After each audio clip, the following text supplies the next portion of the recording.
Abonnez-vous sur Mirador One TV. Et les rhinocéros blancs ont tous la même couleur, ils sont un peu gris. La seule chose qui les différencie, c'est leur bouche.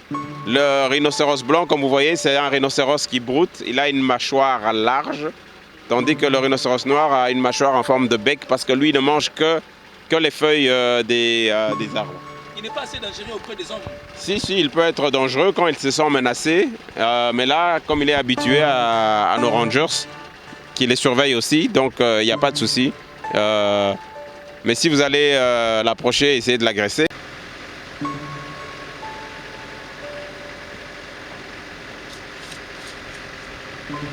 À part ici, il n'y a pas un autre restaurant. Si, l'avion au-dessus.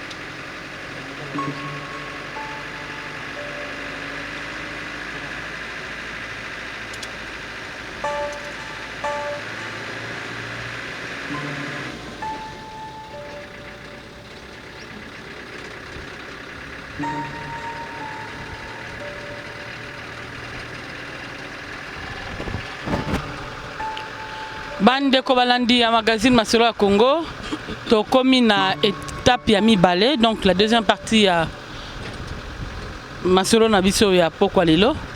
Tozali toujours Nandeko Gomer, wazali directeur général ya parc vallée de la vallée de Lancelé. Sikoyo nde ya koyebisa biso place ni biso bozomona toujours toza kati kaka ya safari ya wana kati ya bazamba na kati ya ba parc na kati ya nso bozomona banyama bazali. Monsieur le directeur, quel genre de animaux qui se retrouvent dans juste à côté? Alors ici, nous avons que des antilopes, des nialas, des impalas et des létués. Ce sont des antilopes gentilles qui le soir viennent vers le gazebo, là où il y a le restaurant. Et nous avons aussi des oiseaux, nous avons des grues couronnées, nous avons aussi des grues cendrées et quelques marabouts. Et dans les oiseaux, nous avons aussi des cygnes blancs et des cygnes noirs.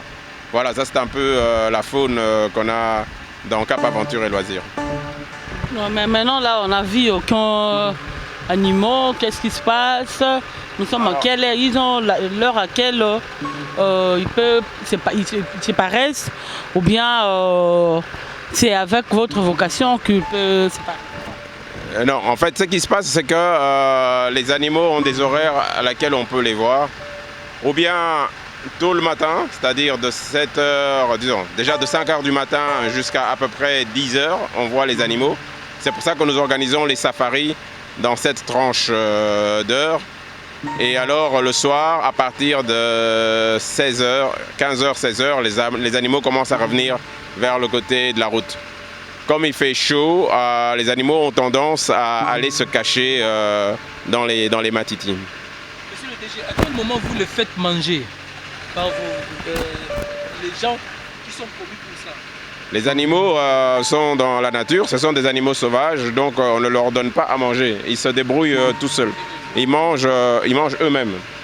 Il n'y a que les lions et les crocodiles à qui on donne à manger. Sinon, tous les autres, ils vont explorer le parc, ils vont trouver l'habitat qui leur convient, ils vont trouver aussi la nourriture qui va leur convenir.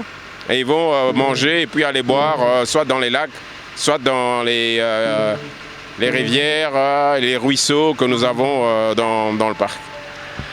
Est-ce que vous connaissez quand même le nombre d'animaux que vous hébergez ici? Oui, nous avons plus ou moins 1500 animaux, mais ça fluctue un peu parce qu'il y a des naissances, il y a des décès, donc on est aux alentours de 1500 animaux. Comment vous les sachez? D'abord parce que les animaux, c'est nous qui les avons amenés ici, donc on connaît les nombres et ensuite on fait un monitoring avec les rangers, on surveille les animaux, on contrôle les naissances, on contrôle les décès, donc on a 1500 là, c'est tous les animaux? Ah oui, c'est tous les animaux, oui. Tous les animaux confondus, de l'éléphant au serpent. Vous avez aussi des serpents? Ah oui, ici dans la nature, il y a pas mal de serpents dans le parc, oui. Mais nous avons aussi des serpents au niveau du QG, dans le vivarium. On a des pitons, on a 2 pitons, un piton blanc et un piton normal. Monsieur le DG, les eaux auxquelles ils s'en procurent ou ils boivent sont-elles usées ou traitées? Non, ce ne sont pas des eaux puisées ou traitées. Comme je vous ai dit, ce sont des sources qui existent.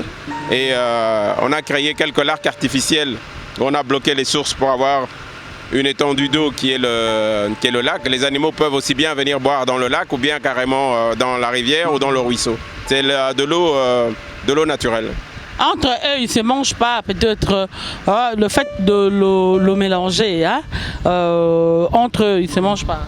Non, comme ce sont tous des herbivores, ils partagent les aires de prairie. Donc il y en a qui mangent plus, il y en a qui broutent, il y en a qui mangent les feuilles. Donc ce sont tous des herbivores, ce ne sont pas les carnassiers.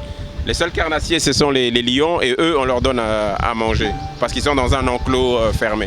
Donc vous n'aviez pas déterminé tel carré est constitué pour les lions et tel autre est constitué pour les éléphants. Vous n'aviez pas déterminé cela? Non, je répète, donc il n'y a que les lions et les rhinocéros qui sont dans des enclos à l'intérieur du parc. Tous les autres animaux sont libres d'aller où ils veulent. Ils sont vraiment libres de se promener où ils veulent. Dans tous les 20 000 hectares du parc, ils peuvent se promener où ils veulent. Maintenant, là, nous allons où finalement? Maintenant, nous allons aller dans la réserve naturelle et nous allons commencer le safari. Comme ça, on va essayer, bien que ce n'est pas l'heure adéquate pour faire le safari, mais voilà, les aléas du temps font qu'il faut qu'on fasse le safari. Pour que vous ayez une idée de ce qu'est le parc, nous allons faire un tour dans le parc, un safari, et vous pourrez voir, j'espère, les animaux que nous avons. Merci beaucoup, monsieur le DG. Abonnez-vous sur Mirador One TV.